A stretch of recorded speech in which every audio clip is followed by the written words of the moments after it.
Good morning students. आज हम लोग क्लास 7th की हिंदी में पाठ 3 हिमालय की बेटियां नामक पाठ का अध्ययन करेंगे। इसके लेखक हैं नागार्जुन जी। तो आइए हम इस आज के पाठ 3 के पार्ट फर्स्ट का अध्ययन करते हैं। देखिए, ये एक गद्य है। इसमें लेखक ने हिमालय पर्वत से निकलने वाली गंगा, सतलज, यमुना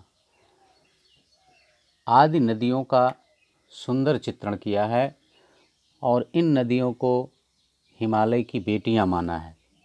हिमालय को उसका पिता और हिमालय से निकलने वाली नदियों को उसकी बेटी मान करके इस पाठ की रचना की है लेखक ने। तो आइए हम इस पाठ का सर्वप्रथम अध्ययन कर लेते हैं। देखिए, अभी तक मैंने उन्हें दूर से देखा था, बड़ी गंभीर, शांत, अपने आप में खोई हुई लगती थी। यानी कवि कह रहा है कि अब तक मैंने इन नदियों को केवल दूर से देखा था और दूर से देखने पर वे गंभीर स्वभाव की, शांत और अपने आप में ही खोई हुई लगती थी। अर्थात उन्हें ऐसा लगता था कि जैसे किसी अन्य चीज़ से कोई मतलब उनको नहीं है। संभ्रांत महिला की भांति वे प्रतीत होती थी। वे एक संभ्रांत महिला की तरह दिखाई देती थी, अर्थात एक सम्मानित महिला की तरह प्रतीत हो रही थी। उनके प्रति मेरे दिल में आदर और श्रद्धा के भाव थे। लेखक कहता है कि उनके इस स्वभाव को देखकर मेरे हृदय में उनके प्रति आदर और श्रद्धा थी।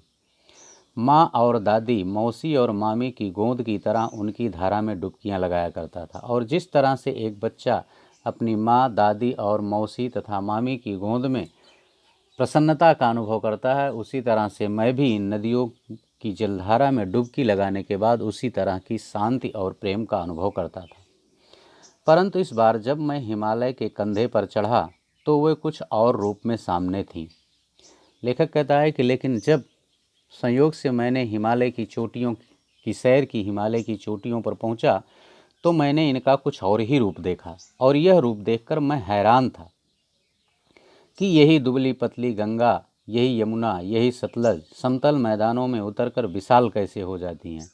अर्थात जिन नदियों का, गंगा हो, सतलज हो, यमुना हो या अन्य कोई भी नदी हो, जो हिमालय पर अत्यधिक छोटी और पतली दिखाई देती है, वह जब समतल मैदानों में आती है तो इतनी विशाल नदी के रूप में कैसे बन जाती है, कैसे हो जाती है।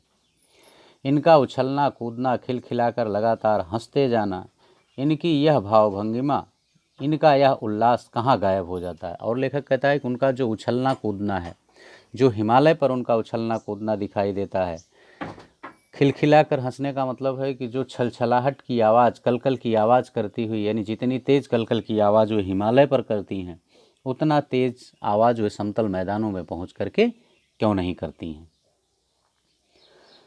जब मैं किसी लड़की को देखता हूँ तब मेरा किसी कली पर ध्यान अटक जाता है, तब भी इतना कौतूहल और विस्मय नहीं होता जितना कि इन बेटियों की बाल लीला देखकर। लेखक कह रहा है कि जब मैं किसी लड़की को देखता हूँ तब उसकी चंचलता को देख करके जितना कौतूहल और आश्चर्य होता है, उतना आश्चर्य, उससे कहीं ज़्यादा आश्चर्य मुझे हिमालय की इन बेटियों को की बाल लीला को देख करके हो रहा है। ये कहाँ भागी जा रही हैं? वह कौन लक्ष्य है जिसने इन्हें बेचैन कर रखा है? कवि कहता है कि मैंने देखा कि नदियों का जो वेग होता है वो पहाड़ों पर अधिक होता है, अर्थात पहाड़ ऊंचाई पर होते हैं और जब ऊंचाई से नदियाँ निचले स्तर की तरफ, पृथ्वी की तरफ आती हैं तो उनकी जलधारा की तीव्रता कुछ ज़्यादा ही होती है। इसीलिए कह रहा है कि वहाँ उनका जो वेग है वो किस तरफ भागी जा रही हैं, कहाँ भागी जा रही हैं, अर्थात क्या सोच करके वो इतनी तीव्र गति से आगे बढ़ रही हैं, किस लक्ष्य को वे प्राप्त करना चाहती हैं जिसके लिए वे बेचैन हैं। अपने महान पिता का विराट प्रेम पाकर भी अगर इनका हृदय अतृप्त ही है तो वह कौन होगा जो इनकी प्यास मिटा सकेगा। लेखक कहता है कि अपने इस विराट अर्थात महान हिमालय को पिता के स्वरूप में प्राप्त करके भी जिनका हृदय संतृप्त नहीं हुआ है, अतृप्त है, तो वह दूसरा इस संसार में कौन ऐसा व्यक्ति होगा जो इनके हृदय की प्यास को बुझा सकेगा। बर्फ से ढकी नंगी पहाड़ियाँ, छोटे छोटे पौधे से भरी घाटियाँ, मधुर आधित्यकाएँ, सरसब्ज उपत्यकाएँ। आधित्यका और उपत्यका, देखिए यहाँ दो शब्द आया है। आधित्यका माने होता है कि पर्वत की समतल भूमि, और उपत्यका माने होते हैं घाटियाँ, यानी तलहटी जिसे हम कहते हैं। कि ऐसा है इनका लीला निकेतन। कवि कह रहा है, लेखक कहता है कि हिमालय जो बर्फ से ढकी हुई नंगी पहाड़ियाँ, अर्थात नंगे इसलिए कहा गया क्योंकि वहाँ पर कोई भी वनस्पति नहीं है, छोटे छोटे पौधों से भरी हुई घाटियाँ, यानी जहाँ पर हिमालय पर कहीं कोई वनस्पति नहीं, केवल बर्फ ही बर्फ है, वहीं कुछ ऐसी तलहटी भी है, ऐसी घाटियाँ भी हैं जो छोटे छोटे पौधों से भरी हुई हैं। बंधुर अधित्यकाएँ, बंजर अधित्यकाएँ भी हैं जहाँ केवल सूखे पत्थर ही दिखाई देते हैं। और सरसब्ज उपत्यकाएँ, कुछ ऐसी तलहटी भी है, घाटियाँ भी हैं जो हरी भरी हैं। यही इनका लीला निकेतन है, अर्थात इन नदियों के, अर्थात इन हिमालय की बेटियों के खेलने का यही आंगन है।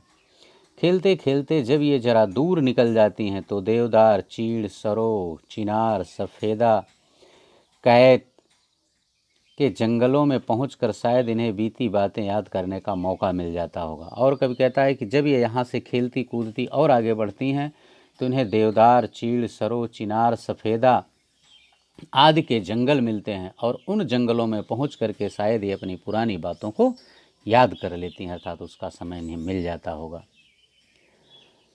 कौन जाने बुढ़ा हिमालय अपनी इन ननखट बेटियों के लिए कितना सिर धुनता होगा।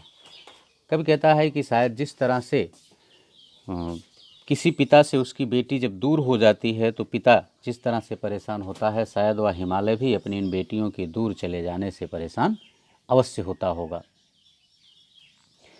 बड़ी बड़ी चोटियों से जाकर पूछिए तो उत्तर में विराट मौन के सिवाय उनके पास और रखा ही क्या है। कभी कहता है कि अपनी बेटियों के बिछोड़ने से तुम्हें कितना कष्ट है, अगर यह बात कोई हिमालय से जाकर के पूछे तो शायद हिमालय उसके उत्तर में मौन ही रहता है, अर्थात वह इसके उत्तर, प्रश्न के उत्तर में कोई उत्तर नहीं देता है, कोई प्रत्युत्तर उसका नहीं रहता है। सिंधु और ब्रह्मपुत्र ऐसे दो नाम हैं जिनके सुनते ही रावी, सतलुज, ब्यास, चिनाव, झेलम, काबुल का मतलब कुंभा, कपिसा, गंगा, यमुना, सरयू, गंडक, कोसी आदि हिमालय की छोटी बड़ी सभी बेटियां आँखों के सामने नाचने लगती हैं। कभी कह रहा है कि सिंधु और ब्रह्मपुत्र ये दो नदियों के, अर्थात दो हिमालय की ऐसी बेटियों के नाम हैं कि जिनका नाम सुनने के बाद हम अन्य नदियों को भूल जाते हैं, अर्थात अन्य नदियों का चित्र भी हमारे आँखों के सामने घूमने लगता है। वास्तव में सिंधु और ब्रह्मपुत्र स्वयं कुछ नहीं है, दयाल हिमालय के पिघले हुए दिल की एक एक बूंद न जाने कब से इकट्ठा हो होकर इन दो महानदों के रूप में समुद्र की ओर प्रवाहित हो रही है। कभी कहता है कि वास्तव में अगर हम सिंधु और ब्रह्मपुत्र को देखें तो इनका अपना कोई अस्तित्व नहीं है, क्योंकि हिमालय के हृदय की एक एक बूंद, अर्थात हिमालय पर जमी जो बर्फ है वह एक एक बूंद पिघल करके जो इकट्ठा हुई है, वही हिमालय के हृदय की एक एक बूंद, लेखक मान रहा है यहाँ कि वही जल की एक एक बूंद जो है वह ब्रह्मपुत्र और सिंधु के रूप में प्रवाहित होती है। कितना सौभाग्यशाली है वह समुद्र जिसे पर्वतराज हिमालय की इन दो बेटियों का हाथ पकड़ने का श्रेय मिला है। अब देखिए, नदियाँ जो हैं वो हिमालय से निकल करके समुद्र में जा कर के मिलती हैं, कोई बंगाल की खाड़ी में मिलता है, कोई हिंद महासागर में जा कर के नदी मिलती है, इसी तरह से किसी न किसी समुद्र में हर नदियाँ जा कर के मिल जाती हैं। तो वही कवि कह रहा है, लेखक कह रहा है कि यह समुद्र भी कितना सौभाग्यशाली है जिसने हिमालय की इन दोनों बेटियों का पाणी ग्रहण किया है। जिन्होंने मैदानों में ही इन नदियों को देखा होगा, उनके ख्याल में शायद ही यह बात आ सके कि बूढ़े हिमालय की गोद में बच्चियां बनकर ये कैसे खेला करती हैं। लेखक कहता है, जिन्होंने स्वयं जाकर के नदियों के उद्गम स्थल को नहीं देखा है, केवल मैदानी भागों में इन नदियों को देखा है, शायद इनके बाल रूप की कल्पना उसके मन में नहीं होगी कि ये किस तरह से बाल रूप में हिमालय की गोदी में क्रीड़ा किया करती हैं। माँ बाप की गोद में नंग धड़ंग होकर खेलने वाली इन बालिकाओं का रूप पहाड़ी आदमियों के लिए आकर्षक भले ना हो, लेकिन मुझे तो ऐसा लुभावना प्रतीत हुआ वह रूप कि हिमालय को ससुर और समुद्र को उसका दामाद कहने में झिझक नहीं होती है। लेखक कह रहा है कि भले ही जो पहाड़ी लोग हैं, चूँकि पहाड़ी लोग जो होते हैं वो पहाड़ों पर ही रहते हैं और इन नदियों की बाल लीला को रोज़ देखते हैं, तो इसलिए उनमें कोई नयापन उन्हें नहीं दिखाई पड़ता है। लेकिन लेखक कहता है कि भले उन पहाड़ी आदमियों को उनमें कोई नयापन न दिखाई दिया हो, लेकिन जब मैंने इन नदियों का बालपन जा कर के हिमालय पर देखा, तो उनका बालपन देखने के बाद मुझे हिमालय को पिता अर्थात और समुद्र को उसका पति कहने में कोई झिझक नहीं हुई, अर्थात मैंने हिमालय को ससुर और समुद्र को उसके दामाद की संज्ञा बेझिझक दे दी। कालिदास के बिरही यक्ष ने अपने मेघदूत से कहा था, वेत्रवती नदी को प्रेम का प्रतिदान देते जाना। अब यहाँ कालिदास की एक रचना है मेघदूत, उसकी चर्चा करते हुए यहाँ लेखक ने कहा है कि हिमालय से निकलने वाली जो वेत्रवती नदी है, शायद कालिदास ने भी अपने विरही यक्ष से मेघदूत में यही कहा था कि तू हे मेघ, तुम अपने प्रेम का प्रतिदान इस वेत्रवती नदी को दे देना, अर्थात तुम जाते समय कुछ बारिश करके इस वेत्रवती नदी में जल बरसा देना।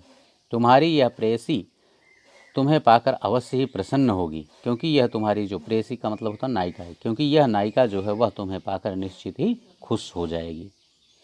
यह बात इन चंचल नदियों को देखकर मुझे अचानक याद आ गई और सोचा कि शायद उस महाकवि को भी नदियों का सचेतन रूप पसंद था।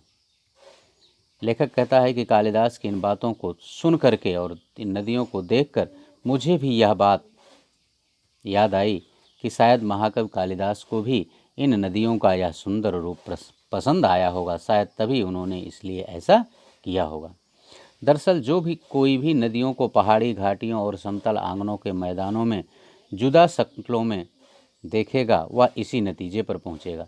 लेखक कहता है कि ये केवल मेरे ही लिए नहीं है, जो कोई भी व्यक्ति अगर इस तरह से नदियों को इस अलग अलग रूपों में देखेगा तो निश्चित है कि वह मेरे समान विचारधारा रखेगा, अर्थात मेरी तरह की ही कुछ उसकी भी विचारधारा बन जाएगी।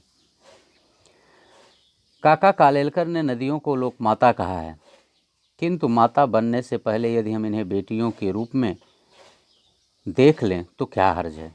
काका कालेलकर ने भी नदियों को लोक माता की संज्ञा दी है, लोक माता नाम दिया है, लेकिन यहाँ लेखक कह रहा है कि अगर हम उनको माता रूप देने से पहले उन्हें एक बेटी के रूप में देख लेते हैं तो शायद कोई नुकसान नहीं होगा। और थोड़ा आगे चलिए, इन्हीं में अगर हम प्रेयसी की भावना करें तो कैसा रहेगा।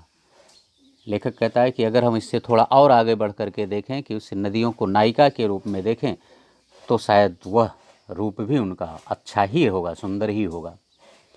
ममता का एक और भी धागा है जिसे हम इनके साथ जोड़ सकते हैं, बहन का स्थान। कितने कवियों ने इन नदियों को दिया है। कवि कहता है उसी के साथ हम इनके संबंध का एक नाता और ले सकते हैं कि तमाम लेखकों और कवियों ने नदियों को बहन का स्वरूप भी दिया है, बहन का संबंध भी बताया है। एक दिन मेरी भी ऐसी भावना हुई थी। लेखक कहता है कि एक दिन मेरा भी ऐसा कुछ विचार हुआ था कि मैं भी इन नदियों को बहन की संज्ञा दी। थोलिंग की बात है, यानी तिब्बत की बात कर रहा है लेखक, कि मन उचट गया था। कह रहा है कि लेखक जहाँ भी गया होगा, तिब्बत शायद घूमने गया था, तो उसका मन कुछ व्याकुल था, उचटा हुआ था और उसकी तबीयत भी कुछ अच्छी नहीं थी।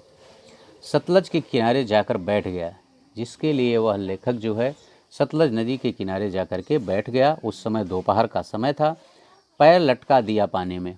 और लेखक जिसे स्वभाव होता है, लोग जब पानी के किनारे बैठते हैं तो अपने पैर को पानी में लटका देते हैं। तो कह रहा है कि थोड़ी ही देर में उस प्रगतिशील जल ने असर डाला, तन और मन ताज़ा हो गया, तो मैं गुनगुनाने लगा। लेखक कहता है जैसे ही मैंने उस नदी में पैर लटकाए, तो थोड़ी देर जब पैर लटकाए हुए उस नदी में बैठा हुआ था, तो थोड़ी ही देर बाद मेरा मन जो था वह अच्छा हो गया और मेरी तबीयत भी अच्छी होने लगी, जिससे मैं गुनगुनाने लगा, अर्थात मेरे मन में एक हल्का सा गीत आया, गीत भावना आई।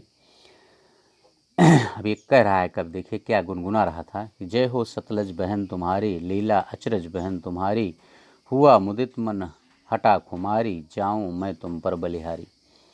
इसमें लेखक कहता है जय हो सतलज बहन तुम्हारी, हे बहन सतलज तुम्हारी जय हो।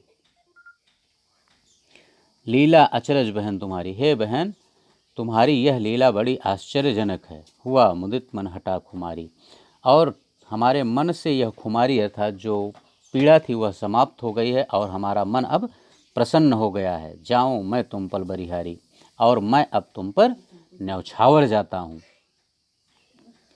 तुम बेटी यह बाप हिमालय, हे सतलज बहन तुम हिमालय की बेटी हो और यह हिमालय तुम्हारे पिता के समान है। चिंतित पर चुपचाप, तुमसे बिछड़ने के कारण हिमालय चिंतित तो है, लेकिन वो शांत पूर्वक अपने इस चिंता को व्यक्त कर रहा है।